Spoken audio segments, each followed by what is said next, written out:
Hi everyone, welcome back to our channel. We're the Dawnties. My name's Rochelle. I'm your favorite Donna. And today we're going to talk about the best books that we read in the month of April. So yeah, you had a lot less time to read than you normally do because work has been insane for you this month. But you guys, this is my best reading month the entire year. Because I was gone at work gone. So much. Yeah. She didn't have nothing else to do but read. This is true. And I had to make some tough decisions. And as of sitting down right now, I only know of 2 books I'm going to talk about. The third one, we're going to see. So, do you want to start? Yeah. Okay. So currently, I'm listening to the audiobook. Mm-hmm. I'm not done with it yet, but I'm pretty sure this is gonna be one of my favorites. Yes. So I'm gonna include it, and it's Vera Wong's Unsolicited Advice from Murderers by Jesse Q. Sutanto. This is the same author as Dial A for Aunties, which we loved. It is so funny, just like the Aunties were. Yeah. It is so funny, and I just started it this morning.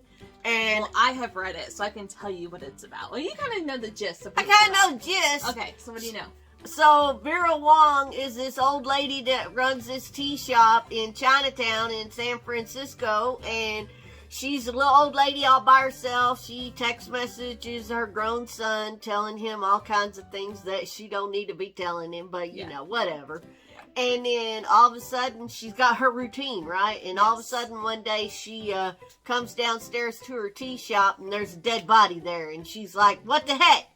And she decides that the San Francisco police ain't good enough to figure out what happened, because they're saying it's an overdose, and he just ended up overdosing in your closed up for the night shop. And she's like, no, it's He was murdered.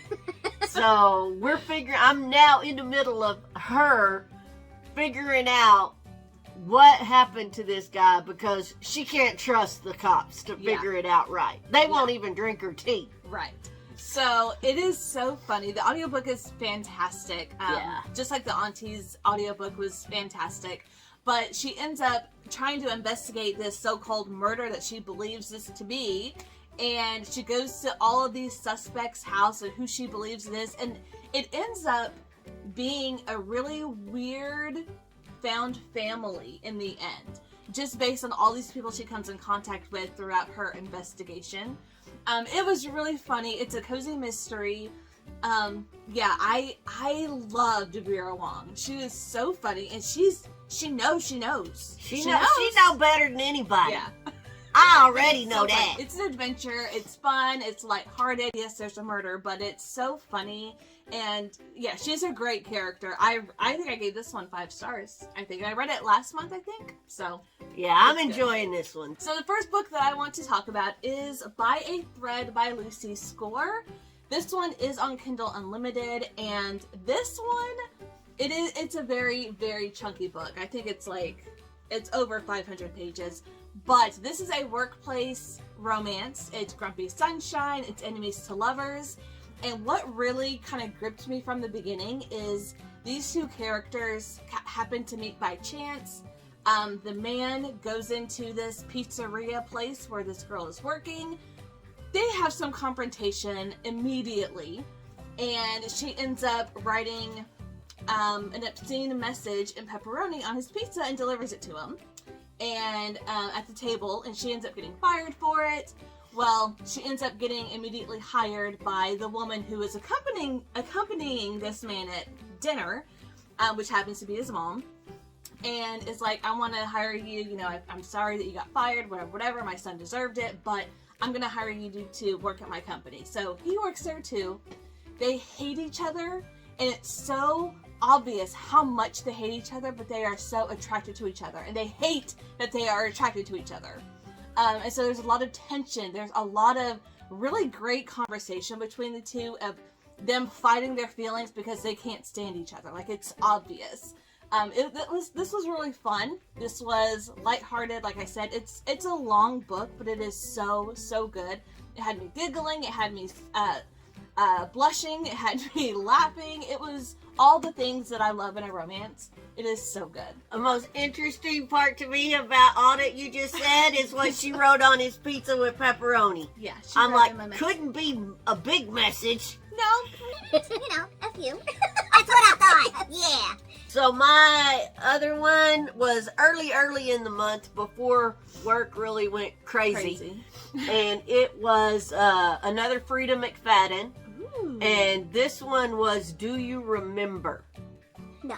You don't remember? I don't remember. I haven't read this one yet. I remember. I don't remember. Because I read it. Okay. And, think 50 First Dates, where Yes. she wakes up every morning and she has amnesia and doesn't remember anything. Yes. Okay, so it's similar to that. This woman is waking up every morning and they've given her a letter written in her own handwriting to herself Okay. explaining what's going going on, what happened. She had an accident, she got brain damage, and she wakes up every morning and reads this letter to herself. Okay. But as this day goes on, she starts figuring stuff out and she starts leaving herself clues. Like she wrote like on lipstick on her leg before she went to bed one night a phone number Oh. or something like that. So I can't really go into a whole lot of detail without giving stuff away, Okay. but I really liked this one. It was really good. I think I gave it 4 stars, but it was fun to read. And it's another thriller, I'm assuming? It's like a domestic thriller kind of Okay. situation. That really reminds me of Stay Awake by Megan Golden, which I don't think you've read. Not yet. It's same kind of premise where the only thing is she doesn't have brain damage, and it's every time she falls asleep. So it's not like 50 First Dates where it's like a reset every night. Anytime she falls asleep, she wakes up with no memory of the last 2 years, and she leaves herself clues on her body. And yeah, like she has it's that one was a really, really good thriller. So I am excited to read this one by Frida McFadden, just because I really liked that premise. Mm-hmm. In a thriller, it's really interesting. Yeah, Really it was fun. it was fun. It was fun. Speaking of Miss Frida McFadden, I read The Housemaid and the Housemaid's Secret, which I gave both 5 stars. However, I preferred The Housemaid's Secret, which is the sequel to The Housemaid. The Housemaid was really, really good. I really enjoyed it. I loved following this housemaid, Millie, and learning about her backstory and dealing with the family that she ends up being the housemaid for, and everything that happens in this book. But it is eerily similar to a book I read in January that is also on Kindle Unlimited, which I'm not going to say just in case you have read one and not the other. I don't want to spoil anything, but it is almost identical to another book. However, The Housemaid's Secret, I think, was my favorite. Even if I hadn't read the book in January, this other one, I still think I would prefer The Housemaid's Secret because we're following Millie again in the aftermath of what happened in the first book. And this one turns the story on its head. It goes into a direction that I did not think about while reading this. But we're following, obviously, Millie in this new family that she's being hired as a housemaid for. And it's a lot happens, a lot that I did not expect. And the end, of course, got me, like Frida McFadden books always do. But they are both fast-paced domestic thrillers. And I do prefer the second one. I really do. Because I think it was more surprising. But yeah, I would highly recommend both of them. Even if, the first one seems a little familiar. Just the second one, I think, takes the cake for me. Yeah. You like the first one better. I right? like the first one, but I haven't read that other one that you have read. So, Yeah. but I like I The think you Housemaid should. better than The Housemaid's Secret. See, a lot of people prefer the first one. I prefer the second one. It was just jaw-dropping the entire time, heart pumping, It's not alright. knowing where it was going. It's alright. It took the first story and turned it on its head, and that was surprising, which I loved. So, Okay. Frida McFadden, of course, we're always going to recommend her because all of her books are on Kindle Unlimited, and all the ones that I've read so far from her have been 4 stars or higher. Yeah. Same with you, right? Yep. My last one I read yesterday, all in one day. And then I And read it the day before that. yeah, and I had it in audiobook and on my Kindle as well. And it was The Last Word, and it's by Taylor Adams, that one that did No Exit, and loved No Exit. Favorite thriller of last year. Loved by No far. Exit. Yeah. And The Last Word, it was really good. Now, I had it halfway figured out.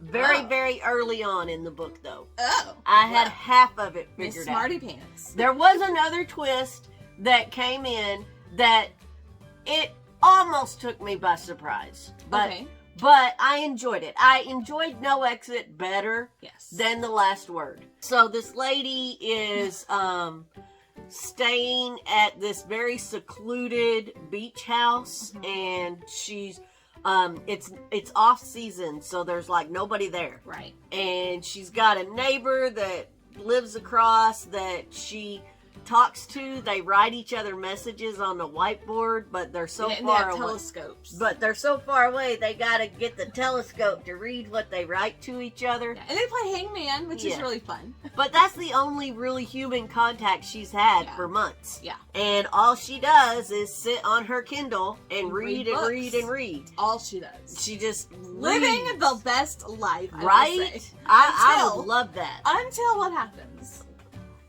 She goes on Amazon and she leaves a critique. A 1-star review. She gives a 1-star review, and all of a sudden, the writer that she left that 1-star review for comes after her.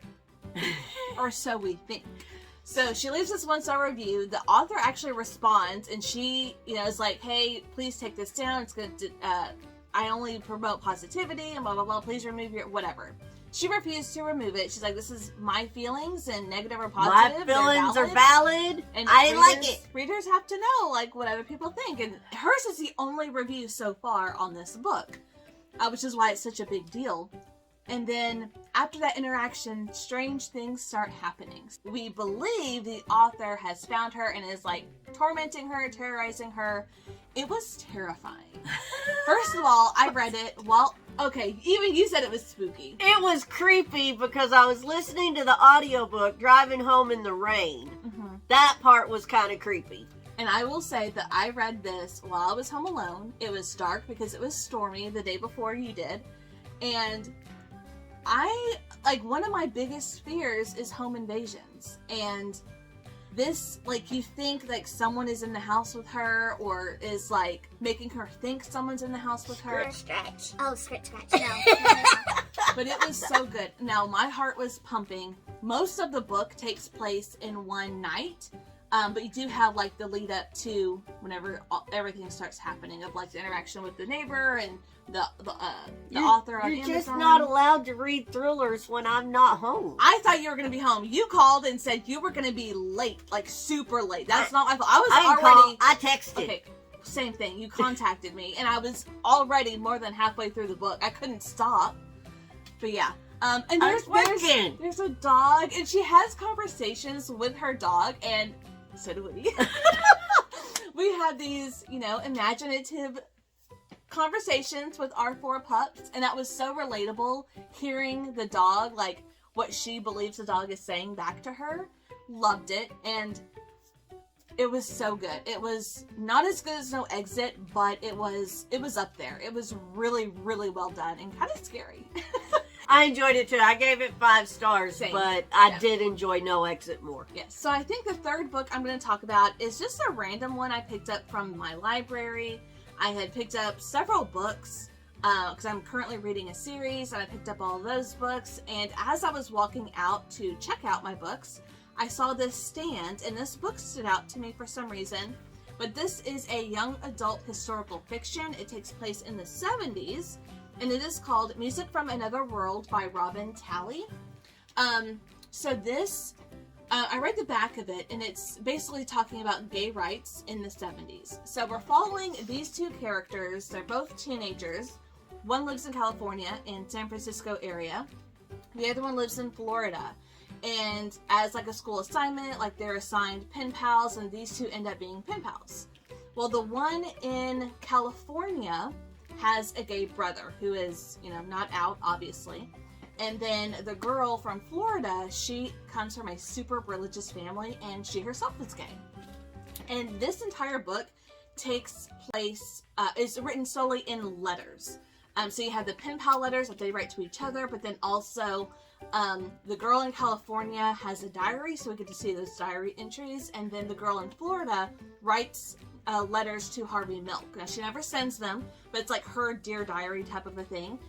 And this girl in California ends up becoming an ally for the LGBTQ plus community, but she doesn't know that yet. Like, they don't have those terms yet in the 70s. So with her brother, they end up going to several marches led by Harvey Milk. The girl in Florida is a huge fan of Harvey Milk and wants to get away from her family.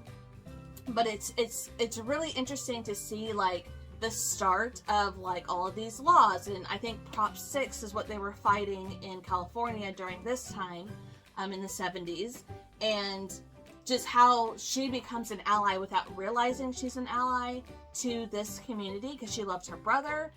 And she knows that if he comes out, their mom's going to kick him out and want nothing to do with him. Same with the girl in Florida. She knows that her family will try to send her to electrotherapy and, like, all these things that they believe to be the cure, I guess, for being gay. But this was really interesting, and I do like historical fiction. Adult historical fiction that I've read has been so heavy. So this one was really fun and enlightening just because it is told from teens. So it is a lot lighter in the sense of being a heavier topic.